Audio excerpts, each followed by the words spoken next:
Hello, and welcome to the rotation and circular motion video. As you've just seen, there's a fan rotating, and it was rotating in uniform circular motion.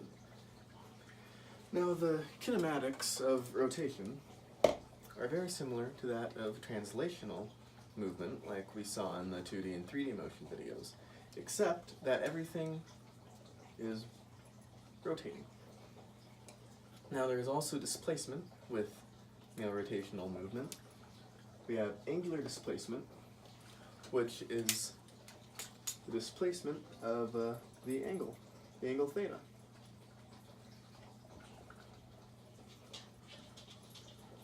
So whereas in translational kinematics, we have the change in position from one point to another, in rotation, that change is a change in an angle from one angle to another. So following that pattern, velocity, angular velocity, is represented by omega, the Greek letter omega. And just like how translational velocity is equal to the change in position over time, angular velocity is the change in the angle over time. Likewise, angular acceleration, given by the Greek letter alpha, is the change in angular velocity over time.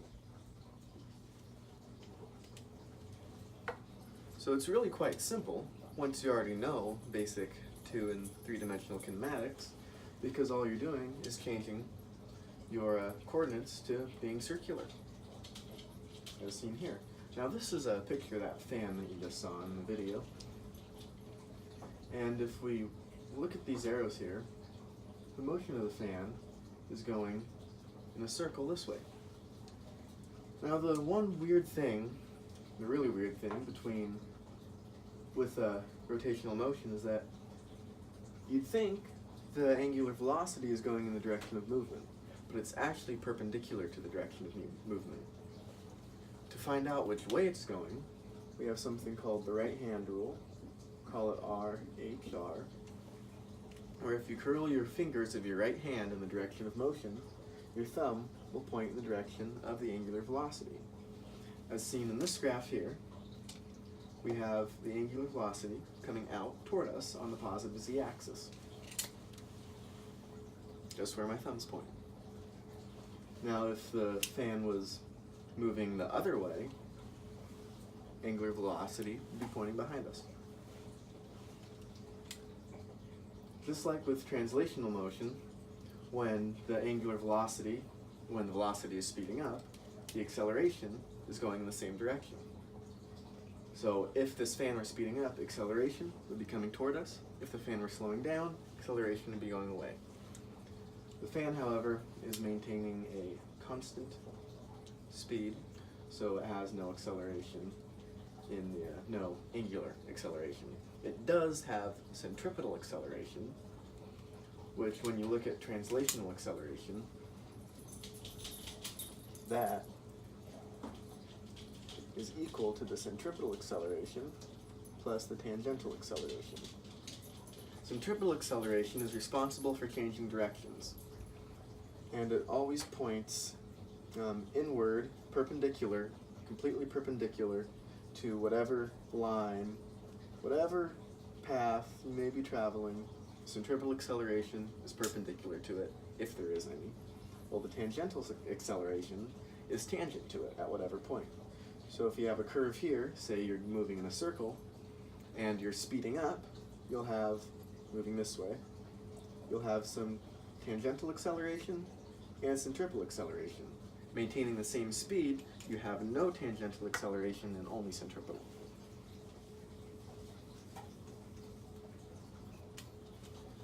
Now with this fan, we have a point P and a point Q. Point P and Q, because they are both moving at the same angular speed about the same axis of rotation right here, signified by the dot in the orange, they have the same acceleration of 0, angular acceleration of 0. They have the same angular velocity. However, P is going to be moving faster translationally than Q is. The reason for this is that P is further from the center, from the axis of rotation, than Q is.